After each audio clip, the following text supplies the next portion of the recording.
చందుర్తి మండల కేంద్రంలోని స్థానిక రైతు వేదికలో శనివారం రోజున మండల రైతు సంక్షేమ సంఘ సమావేశం జరిగింది.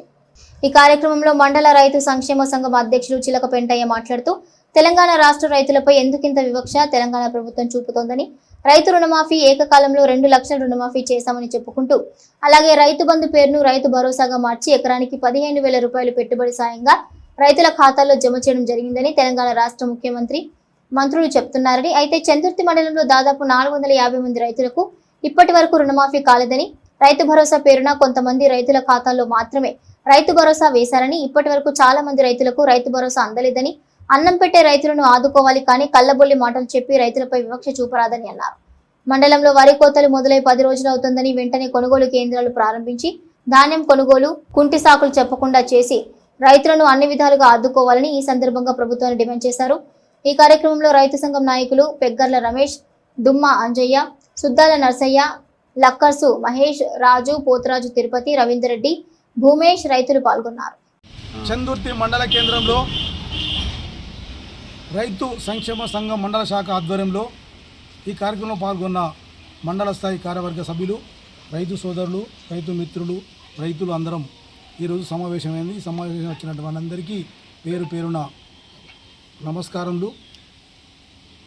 అయితే ఇందాక మాట్లాడినట్టు మన రైతు సోదరులు వాళ్ళ ఆవేదన తెలియజేస్తున్నాం మీడియా పరంగా.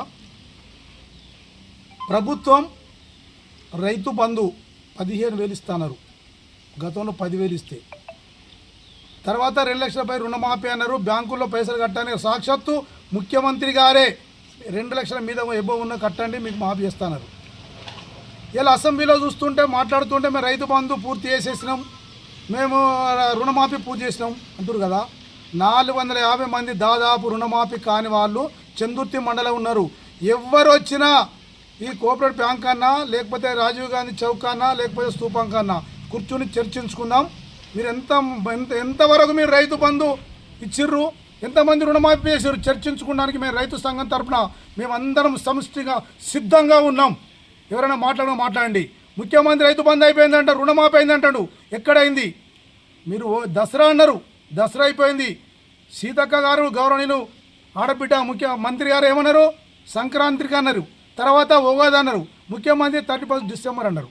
మళ్ళీ ఒక సన్న బియ్యం కార్యక్రమం అన్నారు. సంతోష పేద వర్గాలకు సన్న బియ్యం ఇస్తున్నారంటే మేము మీకు రైతు సంఘం తరఫున మేము ధన్యవాదాలు చెప్తున్నాం. మరి మాకు సున్నం ఎందుకు పెడతారు? రైతుకు నువ్వు రైతుకు సున్నం పెట్టుకుంటూ వేరే స్కీములు ఓపెన్ చేస్తే నీకు అన్నం పెట్టింది మేము, నేను ముఖ్యమంత్రి తయారు చేసింది ముఖ్యమంత్రి కానీ, రాష్ట్రపతి కానీ, ప్రధానమంత్రి కానీ. ఇవాళ రైతు పండించిన పంటే నువ్వు 5 ఏళ్లతో నువ్వు నోట్లకు ముద్ద పోతుందంటే రైతుల మీద మీకెందుకు ఈ కసి, మీకెందుకు పగ? మేము ఏం అన్యాయం చేసినాం? 6 కాలం కష్టపడితే గత వారంలో రాళ్ల వర్షం బట్టి కుడితే కన్నీళ్ళు పెట్టుకొని ఈ ప్రాంతంలో కొన్ని మండలాల్లో ఏడ్చిన్రు. మీకు ఇది ఇస్తాం అది ఇస్తామన్నారు. ఎవరి కాకమ్మ కబురు చెప్పి ఏం రాలేదు. అందుకే మేము ఏమంటున్నాం అంటే, సరే ఉన్న పంట అన్న కరెక్ట్గా మీరు సమయం మీద ఓపెన్ చేయండి మీ సెంటర్లు, రైతుకు అన్యాయం జరగకుండా చూడండి. లేదా రైతు పక్షాన మేము రోడ్డు మీకు వస్తాం, ధర్నాలు చేస్తాం, రాస్తారోకో చేస్తాం, దేనికి వెనుకాడం. చందుర్తి మండల రైతు సంక్షేమ సంఘం దేనికి ముందడే నేను స్పష్టంగా చెప్తున్నా. రైతుల మీద మాకు ఇప్పుడు చూస్తుంటే రైతుల్లో ఒక్కొక్క కదలికలు వస్తున్నాయి. ఇప్పుడు ఒక సోదరుడు అన్నాడు, కంప్యూటర్ కాంట పెట్టాలి, ఈ గొలుసుల కాంట వద్దు అంటే, గొలుసుల కాంటతో ఎంత మోసం అవుతుందో అందరికీ ఏర్పాటు. ఇలా రైతు సోదరుడు దాన్ని గమనించిండు.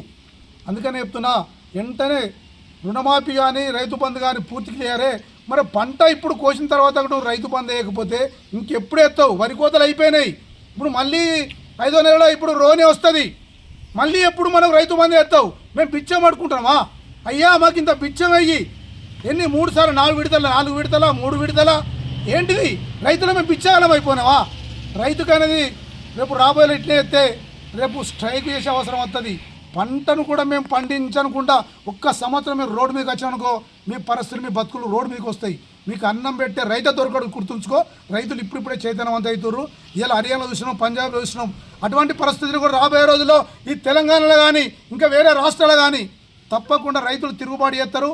మీ ప్రభుత్వాన్ని మెడలు వంచి వాళ్ళ ఇచ్చే హక్కులు సప్పుడుగా సాధించుకుంటారని చెప్పి నేను మనవి చేస్తూ ఈ కార్యక్రమంలో పాల్గొన్న అందరికీ నేను ధన్యవాదాలు చెప్తూ జై జవాన్ జై కిసాన్.